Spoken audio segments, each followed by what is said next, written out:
My name's Patty Donald. I'm the great-granddaughter of the Cohen Bray house. This house was built starting in 1882 and completed in 1884 for the wedding of my great-grandparents, February 28th. Most of the house is filled with wedding presents. We're in the hallway where the room was made out of a single redwood log, probably 2,000 or 3,000 years old at the time, and it was carved into this beautiful Eastlake space that you can see. With cornices and light fixtures, I think were converted in about 1920s from gas to electricity. Many of the fixtures were kept original, and the cornices and beveled edges of the paneling are all indicative of Eastlake. This is a very old piece of redwood, and it is called curly redwood. You get the rippled state of on the paneling. All of the stained glass is original and depicts wildlife, birds, bird of paradise, hummingbirds, and that's a pheasant, bluebird, bird of paradise, hummingbird, and our peacock up here at the top.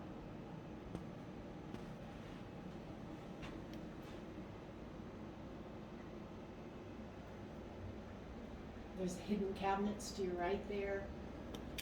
There's a closet over here and a little hat closet on the left side over here.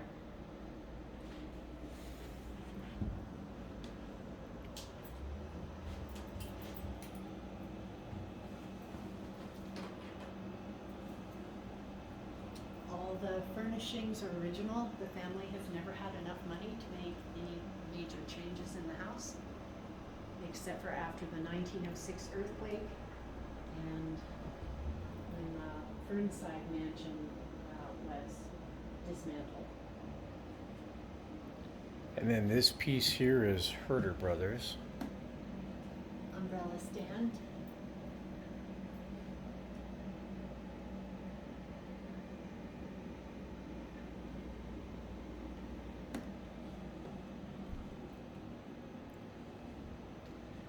A cracked ice pattern with a medallion in the staircase. And the wood is carved to shape the round shape of the staircase, even though the window is flat. It's all the original hardware, and most of these pieces have been in the same location in this room since at least 1925.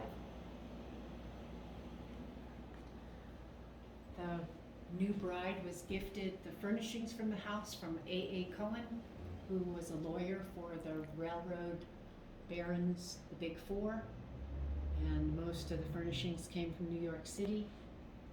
And at the time when the embargo from importing Japanese and Chinese items was lifted, and so this was the newest thing that brides could ever have in their house.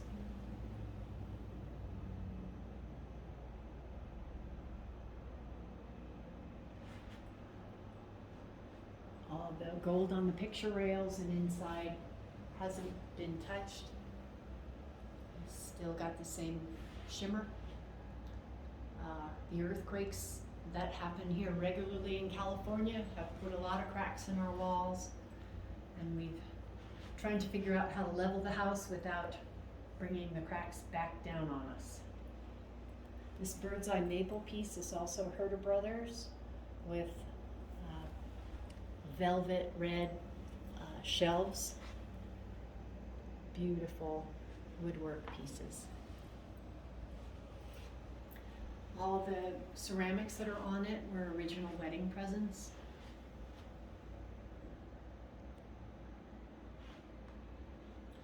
And these chairs used to be a blue velvet with the sausage curls, this color, which actually shows for the color in the ceiling, this kind of turquoisey, dark turquoise with the gold. Over time, we've worn all the velvet off.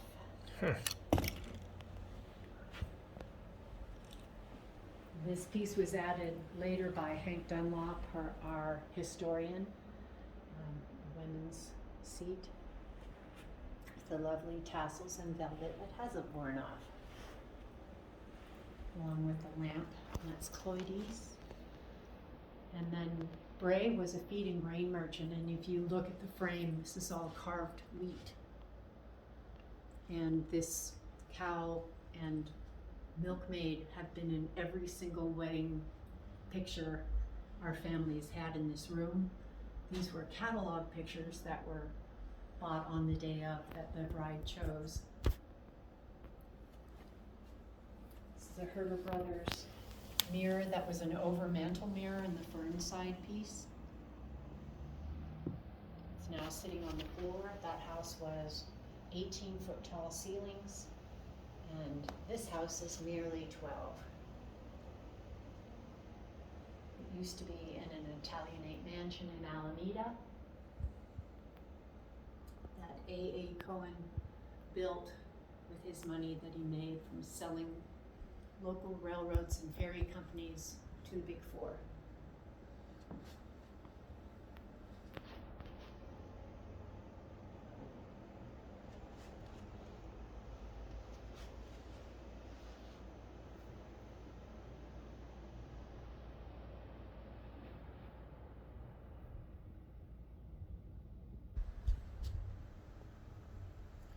Satsuma vases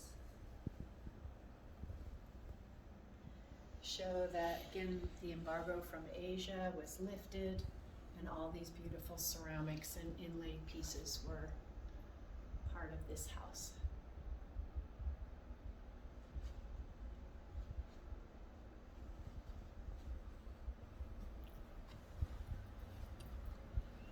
The rugs and the wallpapers are all original, and they have been copied by other museums. And we hope that other people can come here and learn about how these houses used to be furnished and colored with textiles and art that we have to share. We're hoping that companies will come here to help us with licensing as they copy our products for reuse in other Victorian homes.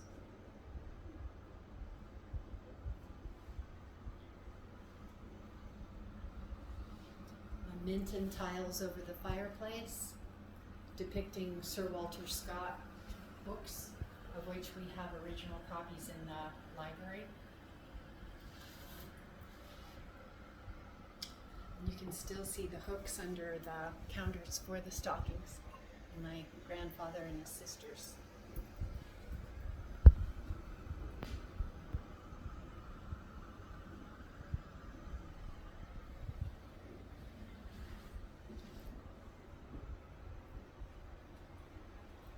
The room that you can see at this point was made after the 1906 earthquake, and the room was enlarged after the chimneys fell into the rooms, and this was made into the family room that most of my family used.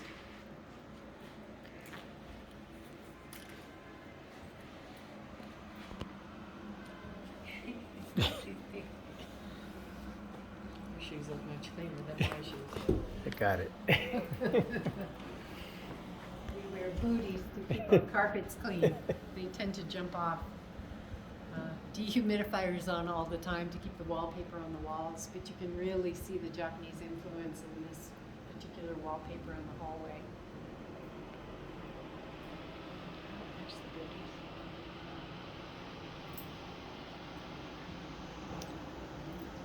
Until the doors on this side are beautiful.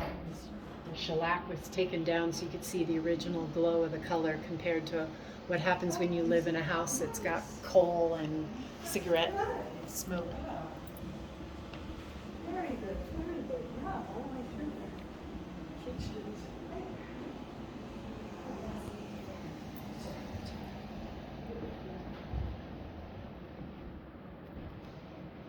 So the original Brays who owned the property, and then the wallpaper that was copied by Bradbury and Bradbury, called Emelita's Freeze. But there are actually 1, 2, 3, 4 wallpapers up there, plus stenciling on top of that. And the medallion's got all its colors in it.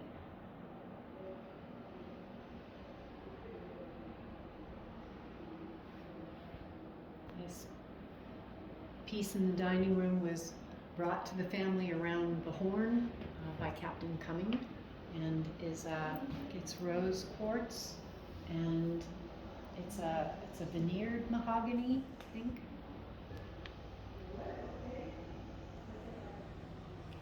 And those vases are coppery now. They are reversible. They from Limoges, France, had a copper enamel company that was bombed during the war and never rebuilt.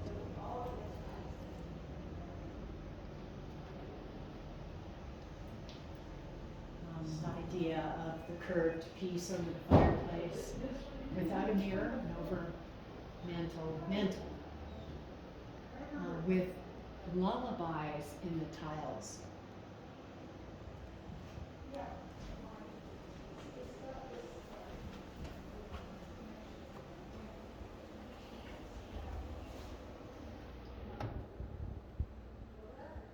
Fireplace screen with the mother of pearl inlay.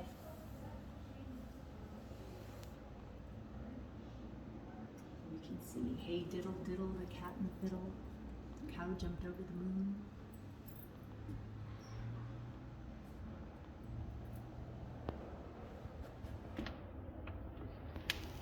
And the wallpaper that is Lincraft.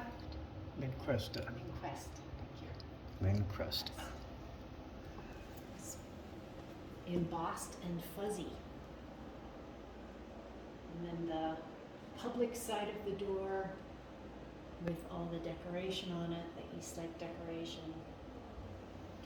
And then the private side of the door,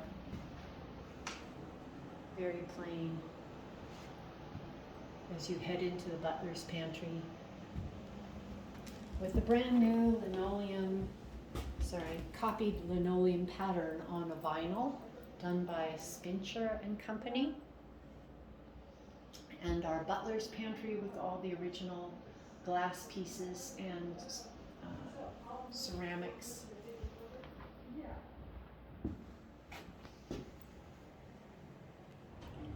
And luckily we had someone come and show us what we had and label everything we have, so now we can educate people as they come through this house. Into the kitchen,